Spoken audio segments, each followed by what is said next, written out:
আসসালামু আলাইকুম সুপ্রিয় দর্শক, সবাই কেমন আছেন? আশা করি ভালো আছেন। আমি আসলাম 90 কিলোমিটার দূরে আমার রুম থেকে এই ভাইদের কাছে। ওরা আমার সাইডে কাজ করে, খুবই ভালো মানুষ, সরল সহজ মানুষ দুটোই।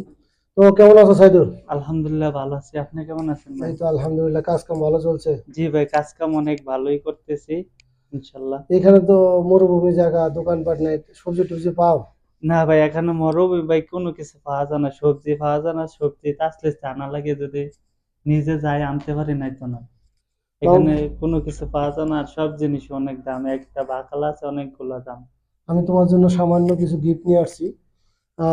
ইমরানি নিয়ে আসো।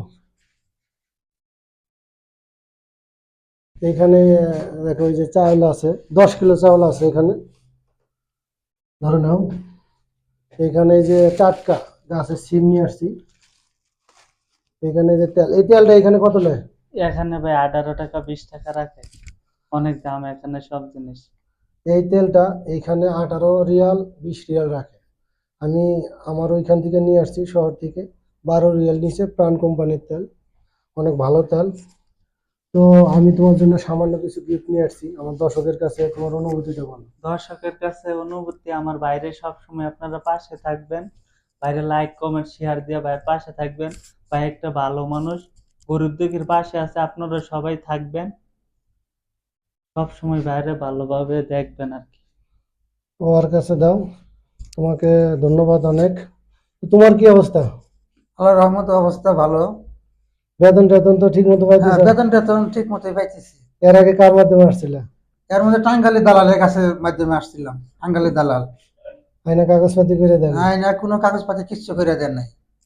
হ্যাঁ, যোগাযোগও করেনি? যোগাযোগ করে নাই। এই চলছো কিভাবে? বৈশা আছিলা, চলছো চলছে। কিভাবে? ওই যে ওখানে আসার পরে 4-5 মাস কাম দিছিল আশকারি ক্যাম্পে। করার পরে তারপরে কাজ বাজ একবারে বন্ধ। ওখান থেকে আর কাজ টাজ হইল না। বসে থাকার পর তারপর আপনাকে যোগাযোগ করে আপনার এখানে আসা হয়েছে। আমার এখানে কতদিন হইলো আসছো? প্রায় 1 বছর হয়ে এলো। আমি তো বেতন ঠিকঠাক দিতেছি। হ্যাঁ, আপনি বেতন ঠিকঠাক মতো দিতেছে। সুপ্রিয় দর্শক, আসলে এগুলা সরল মানুষ। আর টাঙ্গাইলের দালাল দিয়ে আসছিল। ওরা ওইনে কাজ দেয়নি। যাই হোক, যারাই বিদেশে আসবেন, ভালো লোকের মাধ্যমে আসবেন, ভালো মাধ্যম ধরে আসবেন। এসে এই যে কান্নাকাটি, কাজ পাওয়া যায় না, বেতন পাওয়া যায় না, অনেক কষ্ট রে ভাই। বিদেশ যদি আপনি কাজ ঠিক মতো না পান, অনেক কষ্ট হয়ে যায়। এই লোকটার কাগজপাতি করে দেন, এখন কিন্তু উনি অবৈধ আছে। তারপরেও আমি কাজ দিছি, আল্লাহ ভরসা, রেজেকের মালিক আল্লাহ। আমার জন্য সবাই দোয়া করবেন, সাপোর্ট করবেন। আমি যাতে এইসব মানুষের